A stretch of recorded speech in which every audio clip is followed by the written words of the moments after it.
Welcome back to Elven Plot Armor, and we're back today with part 2 and the final installation on our 28 turn guide on how to confederate all 6 High Elf Legendary Lords. In this particular run we're going to take up till turn 30 to confederate all 6 Lords because a bit more goes wrong in this run and I wanted to have more to show, and I think there's more to teach when a run does not go according to plan, or if you just get screwed by RNG. If you haven't seen part 1, I do recommend checking it out, and if you'd like to see more concise guides, please consider giving the channel a like or a subscribe. Let's get into it. Just as a reminder of how we got here, we unified Ulthuan, we attacked Saphery, made our way around and managed to confederate Caledor, get eyes on Imrik, and then confederate him by turn 10. Now let's have a look at diplomacy, and we're going to assess our next best confederation target, and I have always gone Alariel at this point. The reason being is Alith and Anar's units are very highly weighted and balance of power, and as you can see, we're going to have to pull another recruitment exercise off to outpower him, so we're best off doing Naggarythe second last. So let's say hello to Alariel, and we're going to give her 1, I will use my gifts. 3 gifts, Serving the gods. and all the influence love can buy. 1, 2, and that'll do. And of course, just make sure no one else is actually keen to join this war. So we know we're stronger, so we don't really need these units for anything else rather than fighting, so we're just going to load Tyrion up with the best units and then disband the secondary army. So we've taken out all their armies, so this should be a cakewalk now to take Saphery down, and I opt to go down Quartermaster to reduce our costs, simply because we need the money in these early stages. And we want to get Renown and Feared because it gives us the extra campaign movement and an even cheaper army. Unfortunately, we are 1 turn away from unlocking Invocation of All, meaning that we have to build siege equipment, but you get that. Disband any secondary armies that we no longer need, as well as the ones that have been dealt with through Confederation. Now, looking at the territory we acquired through Imrik, we can see that it's giving us a nice, about 750, so don't abandon it, just let it stay here and let it do its thing, and basically deconstruct anything that's not making you money. But you've got 2 choices. You can either try to hunker down here, which I don't really recommend because you will just simply get overwhelmed and you don't have the money or resources to fight back here yet. So I personally just leave these cities to their own devices and I disband Imrik and his mates. He's costing us 3,500 per turn, So looking at Michaela now, Michaela, she has a top secret mission. We are going to use her to travel across the map, and she's going to be the one that discovers Teclis for us. So the moment she touches the border, she can't be assassinated. So if she gets that far, of course we're going to have to keep our eye on her, but she should get there about turn 25. Disband all the other armies though, of course. And that's pretty much it. We'll also want to stabilise public order in these new provinces, but the best thing is Ulthuan tends to actually be fairly self-sufficient in terms of its public order, so you don't really have to incur much cost there. And just as we acquired Imrik, we have had war declared on us by Naggarythe. This will, fortunately, it'll bring us closer to our mates here on the western coast. Turn 11, we're doing fantastic for gold, so we're just going to trade all that gold for some influence. Excellent, cool. So again, working on just building these provinces up piece by piece. Try to assess the geography of the area, so try to get trade or something close to it. We've got a pretty good foothold here, so we're nowhere near the firing line, meaning that Caledor is relatively safe to start building up. Now also, if we take a look at the other Dark Elf factions, we can assess what's going on, because Naggarythe, she's looking quite strong, so she's about to expand, but Sildrator are fairly beaten back, so there's a good chance that Tyrion could give them the kick in the teeth they need to cark it. So we're going to take this opportunity to take the White Tower of Hoeth. It's tier 2, so there's really no issue in sacking it because either way it's going to go down to tier 1. So we're just going to check on Michaela. Now that she can move properly, she's going to be following her path all the way through these dusty areas and getting her tail to the pirate coast. And that's the end of this turn, turn 11 done. During the end turn of turn 12, we are finally starting to find our holdings very much starting to fall apart. Yep, we're just going to have to surrender this and just hope they sack it the first turn. And they took it. This is all just bonus income. Don't get too attached to these lands. So turn 13, we're looking at Alariel first, so she's already going to be pretty well set. We will have to watch what we recruit and make sure we get some new troops in, but other than that, we're looking pretty good. We're going to instruct her to attack the gate. I should have done this earlier. I forgot, I'm an idiot. More importantly, what this does is that we do not want Yvresse declaring war on us. That is really, really bad if that happens. So we're going to give him one. These gifts are quite expensive, so we're just going to give him 3 for now. Going to Yvresse. We're also going to go 1, 2, and I know that's expensive, but if he declares war on us, we are really, really screwed. So the other thing we can do, join the war with Broken Axe, and see if he'll even do that with... Very good, cool. So we've got 2 enemies in common, so that'll compound. As you can see, together that's giving us 7 to relation. Sunfang hungers. I just thought it resolved, I really couldn't be bothered. And we'll sack the first time as per usual. And we're just going to run to Alariel's grounds because we will get our replenishment there. And now that Tyrion has reached level 12, he can go for the Majesty of Ulthuan line, which will give us Unifier, which is going to make those confederations even easier, stabilise our provinces, as well as all the other nice things that come with that. Don't go for Bloodline of Anarian unless you're having a meme campaign, but now that things are stabilising, we can go for the good old growth buildings there. Turn number 14, we're just going to send Tyrion down to finish off Saphery, and of course always try to use Lightning Strike when you can because it gives you the chance to beat up another lord and get some more experience. I think like many I opt for the growth commandment more than anything else, and also we're looking great with Alariel, so we no longer need to focus on her. We've made contact with Corthig and we can trade, and they do, excellent. And they're not interested in working with us, but they'll come to turn around our way because they're at war with the Scourge of Cain.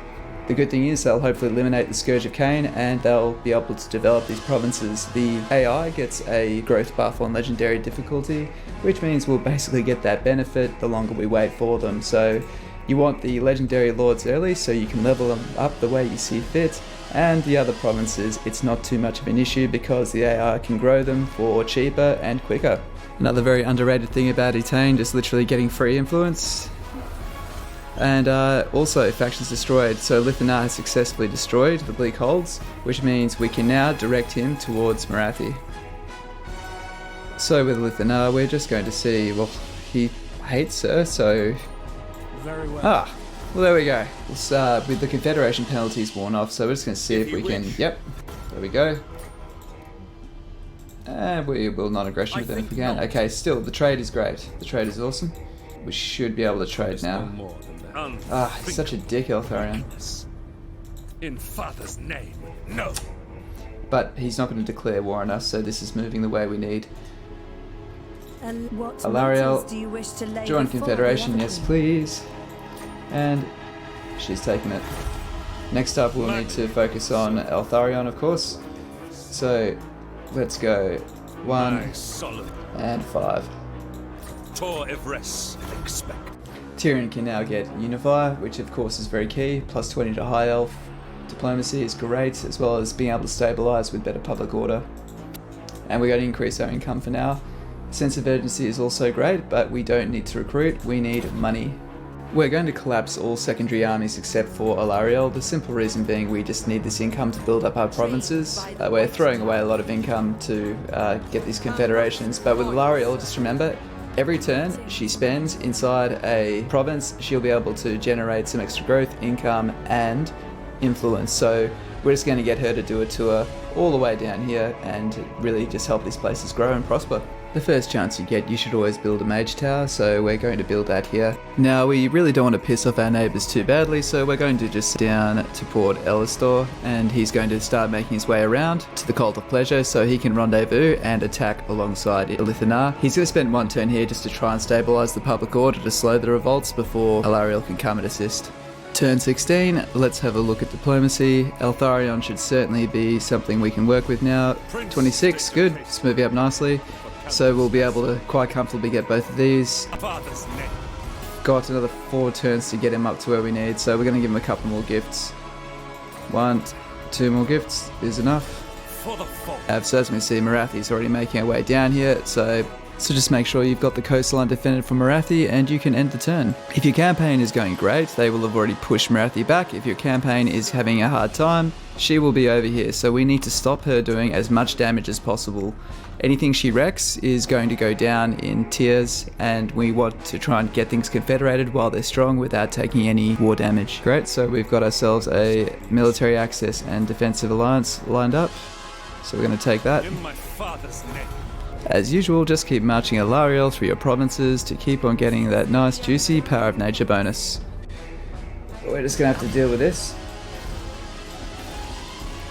Is in case she wants to try and attack this, we've got an Imrik, and this should help us get ourselves back on the front foot and taking this back.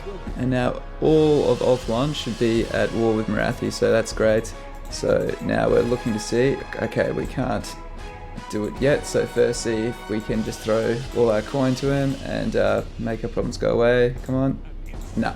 So what we're going to do is at each of these new areas we're going to try to raise a new lord, and hopefully it's going to help us. Cool. Nope. Just have a look to see if we... There we go. So here's another one we got from Confederations. It's 2. Nope. Cool, that's 3. No, so it's still itching near that 1/3 mark. There's our King Princess from earlier. Still not enough. You'll do. Not enough. Okay. So we've got one more trick up our sleeve. We're going to try and raise RORs, Regiments of Renown, and we're going to go from the most expensive down one at a time. There we go. Alright. Yes. So, I mean, we can see right there, it's got to be about 40%-ish. I'll work out exactly what it is, but that's yeah, that's essentially it. So we're going to do that. We're going to try and recoup $1,000 from him, and he was happy to do that. Excellent. Alright, now to fire all these lords. Cool, so we're just going to get the best pick of units here for Altharion's army, and then we're going to, of course, disband the other army. Unfortunately with this run I just don't have the money, and it breaks my heart because we can't create these, but honestly, just ditch them. It's not worth it. And we have Caval here. Normally, you would send Caval up here to discover Naggarythe. Fortunately, he discovered us first, but if that doesn't happen, straight away, this is the move you make with him. Click him up there, and you will be able to discover Anar by turn 5 if you haven't already been able to, and he'll be able to go and explore and act as your eyes into Naggarythe's lands. And of course, we need to focus on our next Confederation target, which is Anar. So we're going to give him 1, 2, 4. This one lot should probably do us well. We will go 2 just in case. Just another bit of diplomatic advice here. Have a look at her neighbours. Make sure that they are angry with each other, because it can actually be worth to use some influence to keep them divided, because the last thing you want is her to get some more Confederation. We're actually going to disband this entire army, Arcane Phoenix and all. We want to try and get a bit more cash, so I know a lot of people would probably disagree with getting rid of the Arcane Phoenix, and that's fine. If you want to keep that, absolutely go for it. I know we'll be able to rebuild another one at some point, and whilst they are good, I'm better with dragons myself. Anar is now going to be willing to offer a defensive alliance, so that is great to bear with 2 fronts. That's Tretch Craventail, no doubt moving down. And Tretch Craventail is just 3 settlements, but it's still a concern. But I'm going to recommend that Anar takes the Moon Shard, just so we can really corner them up in here. So we're just going to build our provinces up a tiny bit more, and then we're good to end the turn. Okay, so we're ready to make our invasion. It's going to take us 2 turns to be able to get to the Moon Shard, but also we have Naggarythe in the water with a stack. I don't know how strong it is, but the biggest issue is they might have a black arc in this area, which means we're seriously in some trouble if we get caught. And there could be much more in here, so we're actually going to send our noble out here to do some scouting. Well, there we go, there was more than we thought would be there. The good thing is it's a relatively basic army. Bad thing is we can't really reach it, and Naggarythe will probably get the jump on us. We are going to have to come down this way, so we cut her off from being able to attack Ulthuan, so she's not going anywhere. To ensure we get the Confederation, I'm also going to hire another Lord. This time it'll just be a Fire Mage because we can afford it. Not spending any influence on them because I'm really not that worried. We're almost at the Volcanic Isles, so we'll easily make that. So turn 24, 25, 26, 27, 28.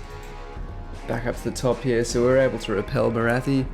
So we're going to board our noble back on, and we're going to have to make a jump for the land. So let's do it. I would rather lead with... Imrik's got the bigger army, and now he has Lightning Strike. Now, you get up there too, mate.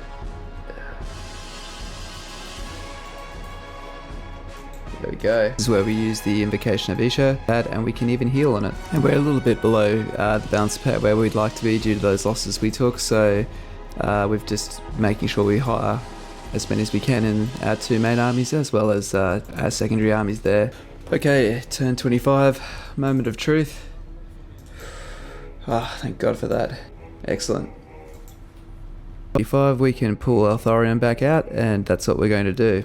So we're moving our troops up here, so we're just going to make sure we get the trait that we want from Anar as well as Eltharion, and then we're going to simply just remove Ironspike and Sildrator. And even though we can't see Teclis just yet, we're just going to throw some influence at this guy. We do not want him declaring war on us. Now this whole area is Anar's playground simply because he has 70% ambush chance just about anywhere in it, and we're just going to pop him in ambush stance. We're going to send Tyrion to take them out, and Eltharion is just going to go behind Teclis and hopefully act as bait. And I decided to occupy it. Often these dilemmas will have one with a decrease to public order issues at only a small cost of influence, not having to worry about revolts, and remember that each province will produce more and grow more if the public order is better. Oh, moment of truth, baby, come on. Fuck out of the way. Yes! Oh, thank God. And good, we're stronger than him. He just thinks we're a dick, but that's alright. It's good, this is affordable as well. So 1, 6. Yeah, throw it in. 1, 2, 3, 4. Okay, so moment of truth here. Having a look at Order of Lawmasters, Defensive Alliance. And thank God, there we go. Join Confederation. Now you can do this by turn 28, but in the instance of this example, I probably would have actually confederated Illyrian first and then gotten Teclis the subsequent turn, just because they control a lot of territory, which means we get a lot more money. So just consider that. If Teclis is safe, hold off and get some more money. Otherwise you might just want to get your hands on Teclis so you get all the choices with leveling him up. But if you got to the end of the guide, thank you so much. Please check out the channel for lots more quick and concise guides. This is Elven Plot Armor. Cheers.